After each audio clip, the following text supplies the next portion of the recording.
Joining me now is writer and broadcaster Esther Krakue. Esther, we understand that a bombshell documentary, a German documentary, will release soon about the Sussexes. What can we expect? So we know that this is a documentary that was independently made, so there was actually no editorial input from the couple, and that has made people suspect that this will certainly ruffle their feathers, because the team that flew out, Ulrike Grunewald, who's responsible for this documentary and who was directing it, and her team of 5 others flew out to Montecito to speak to neighbours and local business owners and basically people that would have had some sort of run-ins with the Sussexes and can paint a more realistic picture of their lives out there after leaving the royal family. I mean, the actual documentary is titled The Lost Prince. So again, I don't think that's something that Harry would appreciate very much. But it's just going to look at the life of the Sussexes after they left the royal family in such a spectacular fashion. Now, we know that the German media and the German public more broadly were quite viewed sort of the whole Megxit scenario as quite negative. They thought it was completely disrespectful and it had sort of no regard for tradition or the expectations of the British public. But they seem to have warmed to the couple, particularly since, Harry's activities with the Invictus Games out there in, I believe, Dusseldorf.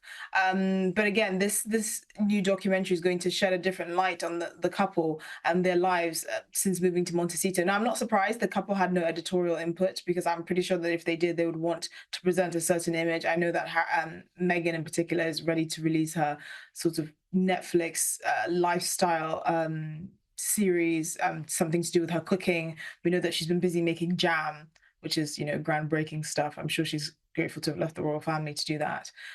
So again, this documentary is going to just paint a different picture of the couple and really see what they've been up to. And it'll be quite interesting. I know that I'm definitely looking forward to seeing it, just to see kind of what they actually look like. I didn't think it would be particularly interesting, but, it will definitely be a different perspective on the couple.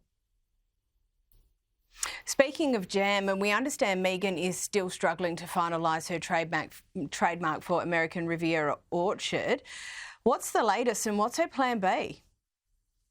Well, we know that she's actually asked for more time, because the patent board basically asked her to within 3 months to reform the issues that they found with it, namely because she had the word America in there, and you can't actually patent geographical locations for obvious reasons. You could have brands that have America in there that probably are not representative of the US unless it's kind of unofficial duty, as well as I think the letter O in the word orchard was viewed as not an actual letter. It was seen as a bit weird, as a sort of a character. So she's had to do that. I think what's quite surprising, and what's surprised many business leaders who've commentated on this, is the fact that it just shows a complete lack of business acumen or experience. There is no professional in their right mind that would make such rookie mistakes. I mean, to struggle to accurately patent something and then to have to go back, ask for more time, even though she's been given 3 months. I mean, 3 months seems like a good amount of time. But she drummed up the hype, and she was sending celebrities jars of her jam, and she kind of, run before she could walk. And again, this is something that many business people just don't understand, how she could make such mistakes. Now, for the rest of us, it seems pretty obvious. She's not a business person. This is an actress. She's never actually run an organization. But even if she hasn't, even business people that don't have direct experience in what she's doing would have the good sense to have experts around her that know what they're doing. But it seems, again, like the kind of rumors we've been hearing about Meghan being a know-it-all and wanting things done her way seem to ring true, because only she could make this kind of mistake. Yeah, well, it will be very interesting to see what happens there. You would think that she would have advisors around her and that could have been avoided. But anyway, we will see where that goes to from here. Now, this week there's been a really interesting discussion around the Americanisation of Harry's accent. So here's Harry from 7 years ago, and before he moved to the US, talking about his relationship with Meghan. We met once and then twice, back-to-back, 2 dates in London. Last July, yes, beginning of July, and then it was, I think, about 3, maybe 4 weeks later that I managed to persuade her to come and join me in Botswana. And here's a recent clip that has people noting a slight Californian twang. All right, screw it, let's go. Let's do it. Dude, it's enormous. Is that your name? Does that say Jelly Roll? No. You put your name on my name? Are you serious? Esther, what are your thoughts?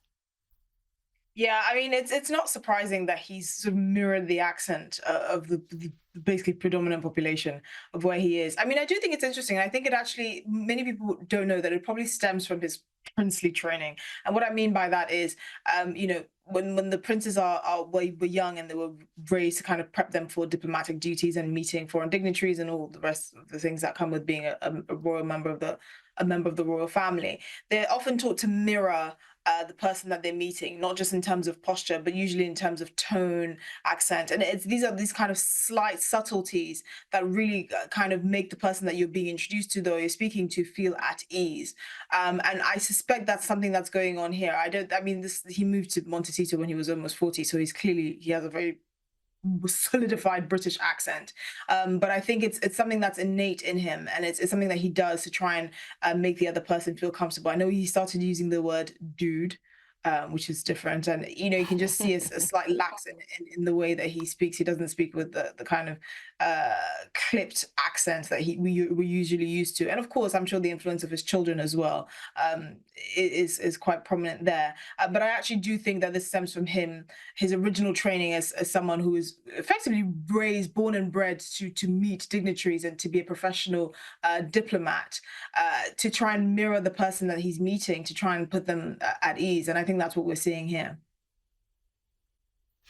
Now, we've spoken many times about Harry's dispute with the Home Office. The suggestion's been made that he could cite Taylor Swift's police escort in that case. Does that help him at all, do you think? Well, I don't think it would help him. I mean, the case he's making is the fact that Taylor Swift's got a one-off police escort is highlighting the inconsistencies around how police protection is being applied. However, the problem is, first of all, it was actually quite frowned upon by the British public. We now know the details of how Taylor Swift got that police escort. Apparently, it was her mother who insisted on her getting it after receiving terrorist threats from her concert in Vienna, Austria, which was subsequently cancelled. And this was, I believe, only about a week before she was due to come to London. So her mother seemed, you know, quite paranoid, and she wanted that police escort. And we also know that it was actually the influence of the government, so the cabinet, and Keir Starmer and the Home Secretary, Yvette Cooper, that really kind of pressured the Metropolitan Police to provide this. And I'm sure, you know, they were paid handsomely for this. They didn't do it for free, but it was mainly outside influences, and it was certainly not a common thing. And this is not something that I think Prince Harry can successfully argue, because with all due respect, he's not a pop star facing terrorist threats in Austria. He is a man who left the royal family knowing that this would likely compromise his security, and he hasn't lost his police protection, which, you know, we need to clarify. He gets it on a case-by-case bespoke basis. He somehow thinks that the Metropolitan Police should be on standby for when him and his family feel the urge to come to the UK, and that's just not how it works. No, that's absolutely not how it works. But anyway, Harry seems to think that it is. Esther Krakue, thank you so much for joining us.